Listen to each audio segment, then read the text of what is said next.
Bien, continuando con el ejemplo número 4, nos piden elaborar un programa en C empleando programación modular para almacenar en un arreglo unidimensional de 50 elementos valores aleatorios comprendidos en el intervalo de 1 a 100.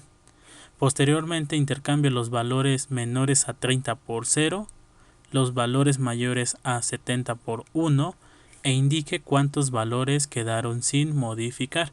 Bien, para este cuarto ejemplo hay que considerar que en el arreglo de unidimensional de 50 elementos hay que almacenar o generar números aleatorios. Bien, vamos al compilador para generar el código fuente de este cuarto ejemplo.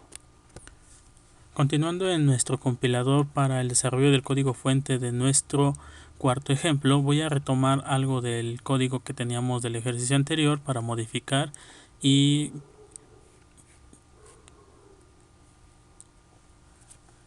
elaborar nuestro cuarto ejemplo. Bien, con respecto a la función leer, pues prácticamente no voy a leer datos, sino más bien los voy a generar. Así que bueno, puedo cambiarle el nombre a la función en vez de leer, que se llame generar.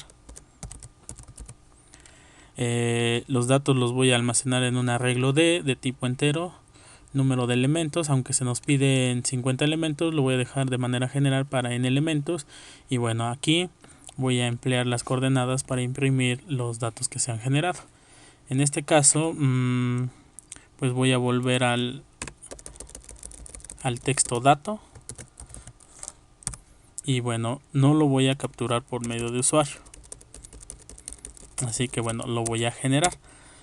Para ello voy a hacer uso de la función run, que también en ejemplos anteriores ya había implementado. En este caso la asignación sería al arreglo D con índice T, le voy a asignar un valor aleatorio, run módulo 100. Esto me permite generar números aleatorios de 0 a 100. Creo que el ejemplo nos pide, sí, de 1 a 100. Entonces, para este caso, los valores aleatorios son de 0 a 99. Si quiero de 1 a 100, pues entonces le agrego ese más 1 al valor aleatorio generado. Una vez que se genera el valor aleatorio, necesito imprimir el valor. Así que bueno, podría yo considerar este dato o este print para imprimir el dato generado. Así que bueno, para que se considere eso, voy a primero a generar el dato. Lo voy a almacenar en el arreglo D y posteriormente con el goto.xy y el print voy a mostrar el número de dato y el valor que está almacenado. Entonces aquí sería %d, coma de lo que hay en D con índice T. Y ya con eso estaría imprimiendo en pantalla el dato que se generó de manera aleatoria. Bien, esto es con respecto a la función generar. Ahora, se nos pide intercambiar los datos, o más bien modificar los datos. Si el dato aleatorio que se generó es menor a 30, lo voy a cambiar por un 0. Y si el dato es mayor a 70, lo voy a cambiar por 1. Y al final también tengo que indicar cuántos datos quedaron sin modificar. Entonces vamos a crear esta función que me va a permitir desarrollar esta acción. Vamos a ponerle cambio. Lo que le voy a mandar es precisamente el arreglo donde se encuentran los datos y el número de elementos que se generaron. Aquí también voy a implementar mi variable t como índice del ciclo for y s para ir contando los datos que no se modificaron. Y bueno, entonces como parte de la acción del ciclo for sería emplear un if y preguntar si lo que hay en d con índice t es menor a 30, entonces que como acción de este if es guardar lo que hay en d con índice t un 0, o sea, estaría reemplazando lo que hay aquí en esta posición del arreglo o en la posición del arreglo D con índice T. Si es menor a 30 lo estoy reemplazando o reescribiendo por un 0. El otro caso es else if si lo que hay en D con índice T es mayor a 70, entonces como acción sería lo que hay en D con índice T, reemplazarlo por un 1 o sobreescribirle un 1 o asignarle un 1. Y finalmente con un else, si no es el caso 1 o no es el caso 2, entonces en el else lo único que voy a considerar como acción es incrementar la variable s. Y ya en esta parte con el print decir que la cantidad de datos que no se modificaron. Entonces, cantidad de datos sin modificar. Aquí lo imprimo en formato entero decimal, el valor que tiene ese. Bien, para comprobar que efectivamente se cambiaron los datos a 0 y a 1, voy a desarrollar la función de imprimir para mostrar nuevamente el arreglo una vez que se ha modificado. Entonces copio este código y genero la función imprimir. Entonces aquí sería imprimir. Y bueno, aquí como parte de la acción del ciclo for sería imprimir el dato que se encuentra en el arreglo D con índice T. Bueno, así quedaría, ya no habría que agregar más.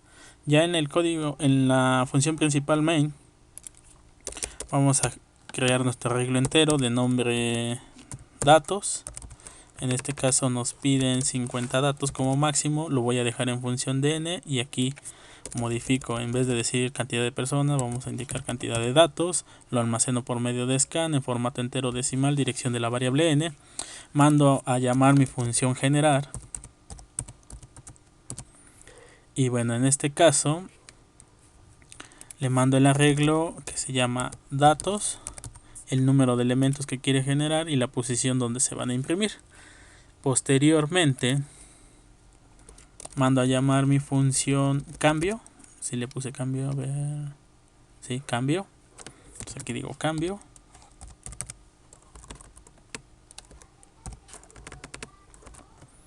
Y le mando el arreglo datos y el número de elementos. Esta función va a hacer lo del cambio a 0, a 1 y me va a indicar también el número de elementos que quedaron sin modificar. Y ya para verificar que sí se hizo los cambios, nuevamente voy a imprimir el arreglo. Entonces mando a llamar mi función imprimir, le mando el arreglo datos, el número de elementos y la posición. Vamos a ubicarlo en 30,3.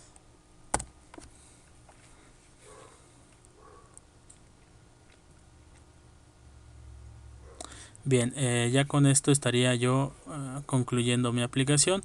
Sería aquí cosa de ubicar este texto también con un goto XY para que no se vaya a sobreescribir. Vamos a dejar la coordenada 3, en Y. Vamos a llevarlo a 20. Y bien, corremos nuestra aplicación y vamos a ver el resultado final.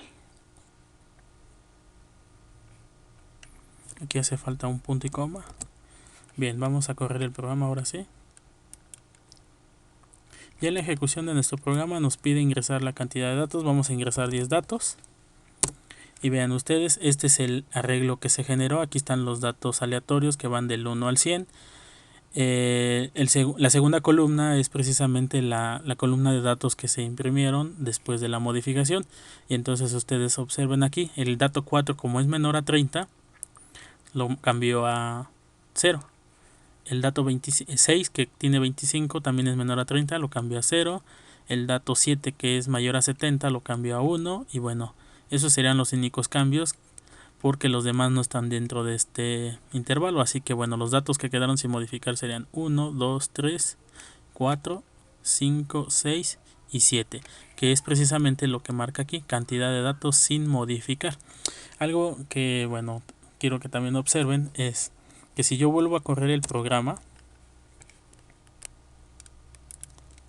y le pido que me genere los 10 datos aleatorios, resulta que son los mismos de la ejecución anterior. Eso ya también lo había comentado en videos anteriores porque sucede.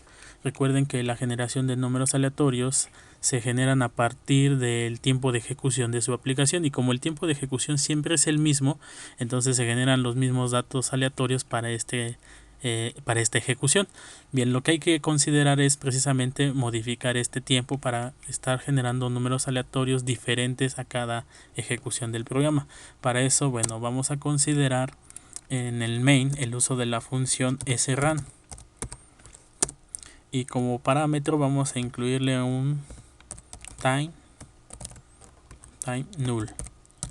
En este caso me parece que la función time debe ser considerada dentro de una biblioteca. Vamos a ejecutar el programa a ver si no nos marca error, y si nos marca error agregamos esta biblioteca que me permite utilizar la función time. Bueno, no hubo ningún problema. Bien, entonces voy a ingresar nuevamente 10 datos y ustedes observen que ahora sí ya han cambiado los datos a la ejecución anterior. De hecho, ustedes pueden ver aquí que el tiempo de ejecución se ha modificado.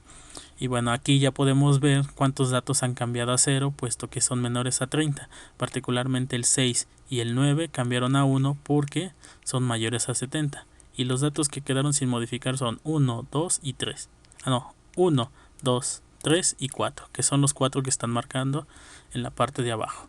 Bien, con esto finalizo el cuarto ejemplo y continuamos con el ejercicio número 5.